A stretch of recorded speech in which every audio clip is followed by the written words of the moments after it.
the Maserati Grecale Fulgore. I think I might have said that right, I don't know. It's a Maserati Grecale, and this is the EV, which is also known as the Fulgore. There's a bit of a roll on the G on the tongue, which I'm not great at, but look at this thing. It's the electric version of Maserati's Grecale that came out a few years ago. We've got it out today, do a bit of a test drive, have a quick review, and yeah, just have a poke about the car.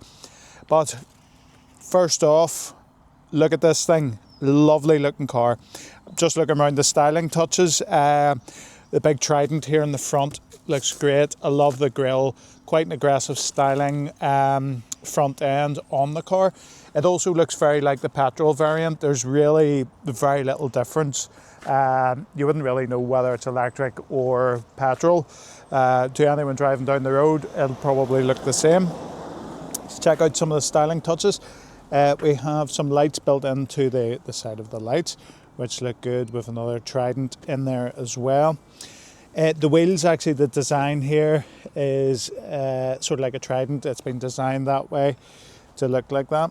We've got the Fulgore badging here in the copper. These lights actually light up, or sorry, those vents, they're actually fake vents.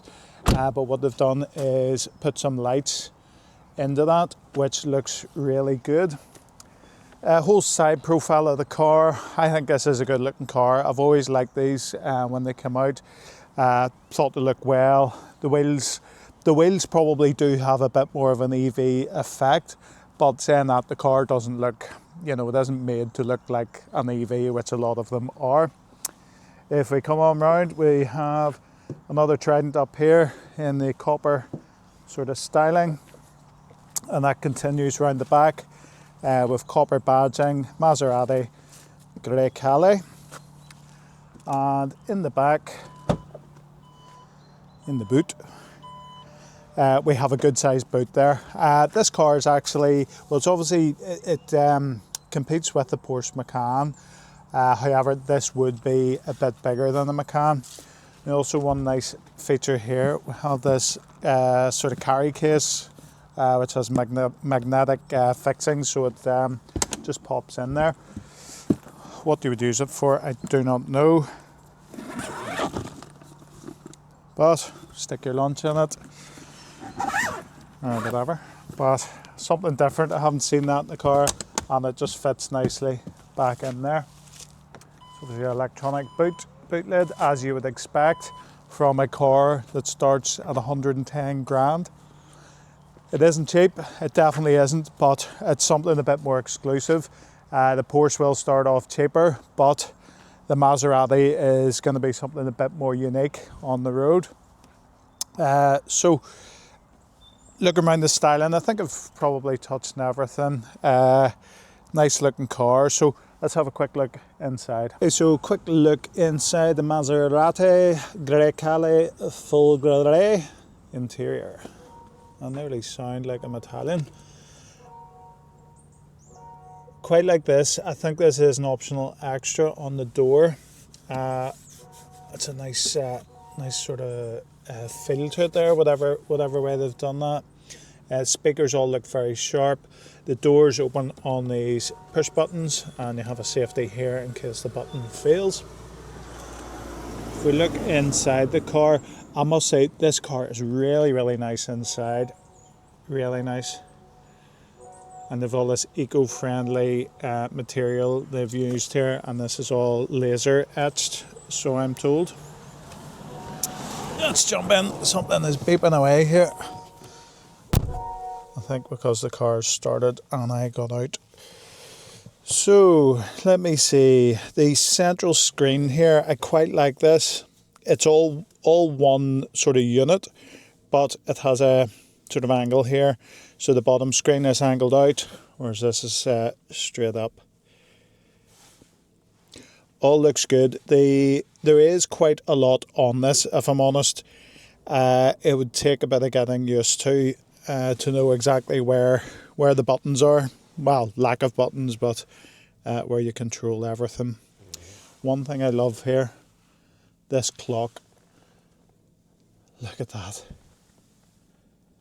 It really, really does look good. And with the time here, it lights up on one side to help you see it when you're driving there. Very, very nice touch. This is all sort of leather material on the dash. Everything's really well finished, actually. It's very impressive. Even up here, your light controls, your SOS assist buttons and things, just everything is finished nicely. And the steering wheel as well. You have your start button and your drive modes. It has a, let me just actually see, sorry, there's off-road. You have max range. So if you're running out of juice. GT is what it'll start in. And then you have your sport mode as well. Screen all looks good. All very nice. Can't beat the Trident. And then we've got this trim down here as well, which is quite nice copper effect. Some storage in there. 2 cup holders. And then your armrest. Space is quite good in the back. Again, all very nicely finished. You can see some of the ambient lighting, and that can all be changed as well. But I'll jump into the back here just to show you how much space it does have, because this car is definitely bigger than what a Macan is.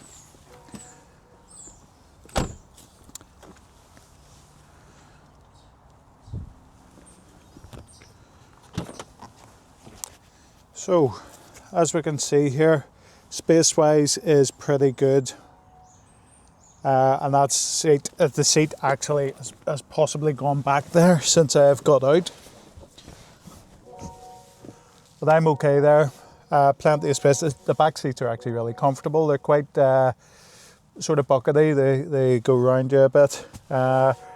Whether you have much with someone in the middle, I'm not too sure. You also have controls here for your heated seats in the rear. And then you have some USB and USB-C controls down below. All in all, lovely cabin, really, really nice. Right, so that's us jumped in. We've had a quick look around the outside, done some likes and dislikes of the car. Not really an awful lot to dislike, to be honest. Lovely looking car. Cabin is really well finished, comfortable. It's just really nice. There's some really nice styling touches in the car, so I can't complain. One thing actually I forgot to mention on the interior is the park, reverse, neutral and drive buttons are over here, which is quite strange. You have to hit them twice to get into gear, so I would imagine that's to stop any confusion when you're driving.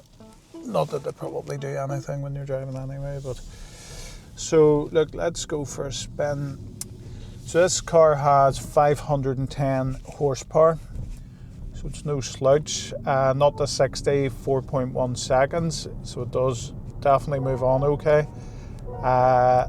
Range wise, 310 miles, not bad for a car with this power. Not massive, but definitely not bad. Also, I'm not sure if you can hear it in the video, but there is, when you start it, you hear a slight engine noise start up, obviously synthetic, and there is a slight rev on the car, again synthetic. It's only very subtle, but it's enough just to give it just a wee bit more character.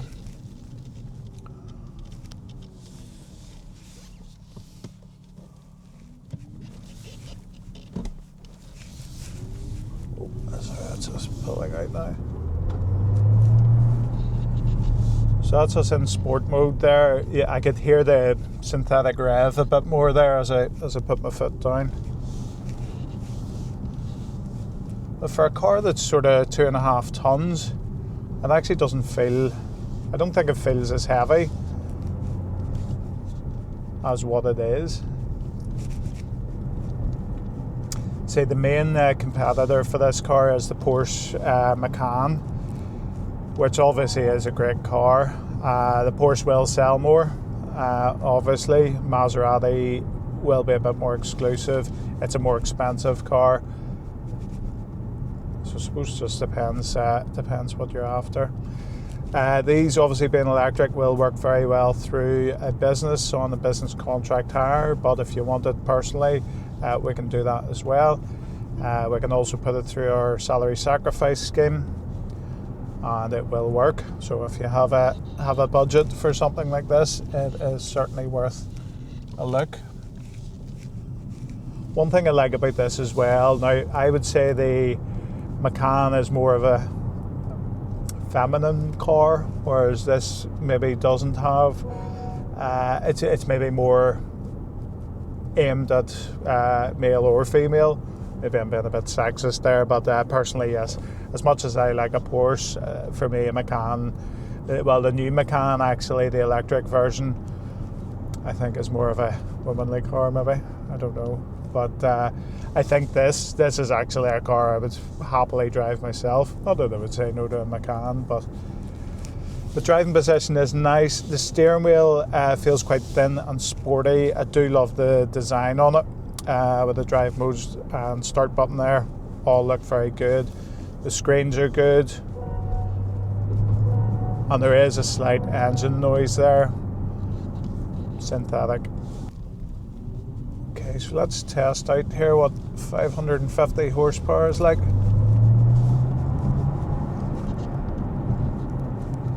Moves on okay. Didn't have much space there, but I'll give it a quick blip. I don't know if you can hear in the video, because I'm in sport mode. You can hear the fake engine sounds a wee bit more. Also, the indicators have a funny blip as well, which I quite like. It's a wee bit different.